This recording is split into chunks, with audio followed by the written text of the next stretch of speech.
For exclusive content that Shakaama offers, join us over at Patreon as supporter of the Shakaama Live Show. That's video content you won't see on YouTube that can help you grow and maintain your wealth, financial education wrapped up in plain English, and video series of interesting and thought-provoking topics. Join us at bit.ly/patronshack. It's the first link in the information box. Trump wins Florida as Rubio suspends campaign for president. Welcome to the Shakaama Live Show. Y'all haters corny with this Illuminati mess. Billionaire Donald Trump is poised to win Florida's Republican presidential primary, while home state Senator Marco Rubio suspended his campaign for the nomination as he became the real estate mogul's latest political victim. Quote, "After tonight, it is clear that while we are on the right side, we are not on the winning side," Rubio said from Miami. "While this may not have been the year for a hopeful and optimistic message about our future, I still remain hopeful and optimistic about America." Trump will win Florida, according to the Associated Press. The state awards the delegate on a winner-take-all basis, meaning Trump will collect all 99 at stake there. Rubio addressed supporters shortly after the polls closed in Florida, saying America is in the middle of a real political storm, a tsunami. And people are angry and people are really frustrated. Without mentioning Trump, after congratulating him on his victory, Rubio delivered an extended rebuke to Trump's message, saying a divisive campaign would compromise the nation's future. "Do not give into the fear," he said. "Do not give into the frustration." He pointed to his immigrant story and said that it's not God's plan that I be president in 2016, or maybe ever. With 81% of precincts reporting, Trump has 45.6%, followed by Rubio's at 27.1%, and Texas Senator Ted Cruz at 17%. Ohio Governor John Kasich is at 6.8%, and Dr. Ben Carson is at 5%. The four other large state voting today in what could prove to be the most consequential primary balloting yet are Ohio, North Carolina, Illinois, and Missouri. Polls closed in all four states, but the races there are too close to call.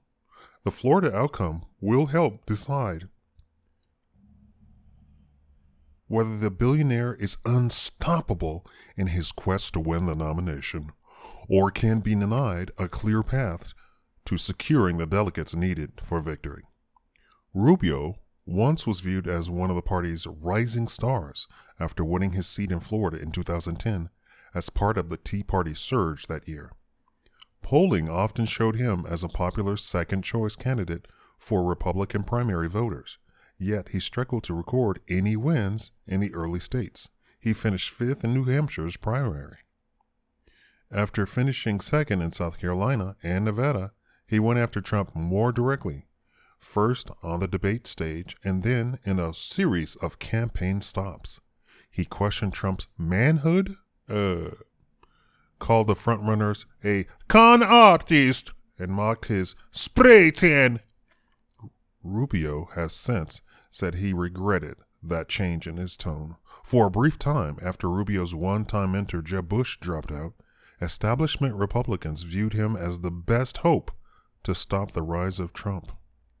Yet his mainstream positions and relative youth as a one-term senator were no match for the bombastic billionaire who took to calling him a letter Marco during debates. I don't have a Trump accent. I'll have to work on that. It was in those debates that Rubio often shined, but he never could translate that into votes on the campaign trail. He won just 3 contests, Minnesota and District of Columbia and Puerto Rico. In Ohio, a Trump win would make it almost impossible to stop his drive to the nomination, while also essentially ending the bid of Kasich. Kasich has outlined a campaign schedule beyond Tuesday's voting, although the governor has said he'll drop out of the race if he doesn't win Ohio. The 5 states will allocate more delegates than on any other day in the nomination calendar, except for the Super Tuesday 2 weeks ago. The voting also could go a long way to determine whether Trump will criticize the nomination or whether the party is headed for a potentially chaotic national convention in Cleveland in July. The voting is the first tangible measure of Trump's standing since a melee broke out Friday night in Chicago after the real estate mogul abruptly canceled the rally because of protests inside and outside the arena. The incident further heightened unease among establishment Republicans desperately seeking a way to stop him. State wins will be closely watched on both sides of the race, but just as important are the number of delegates the candidates will secure. Like Florida, Ohio has a greater importance there too, because it also awards delegates on a winner-take-all basis. Even if the number of candidates shrinks following Tuesday's voting, Trump could be hard to stop, in part because of the sped-up nomination calendar that he allows his already amass a substantial delegate lead. Heading into Tuesday's balloting, Trump has 460 of the 1,237 delegates needed to win. According to Associated Press estimate, Cruz has 370, followed by Rubio at 163 and Kasich at 63. As he did in Super Tuesday, Trump has called a new conference for 9 p.m. at his Mar-a-Lago club in Palm Beach, Florida. I have it on good authority. This is just what I have heard. This is not something that I'm saying really happened, but according to sources, Ted Cruz hired an ISIS lunatic to assassinate Trump. I'm just saying, this is what I've heard.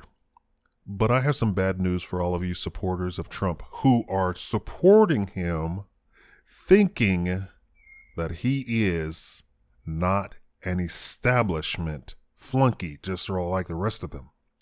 They've gotten rid of all of the non-establishment flunkies, and Trump is not one of them.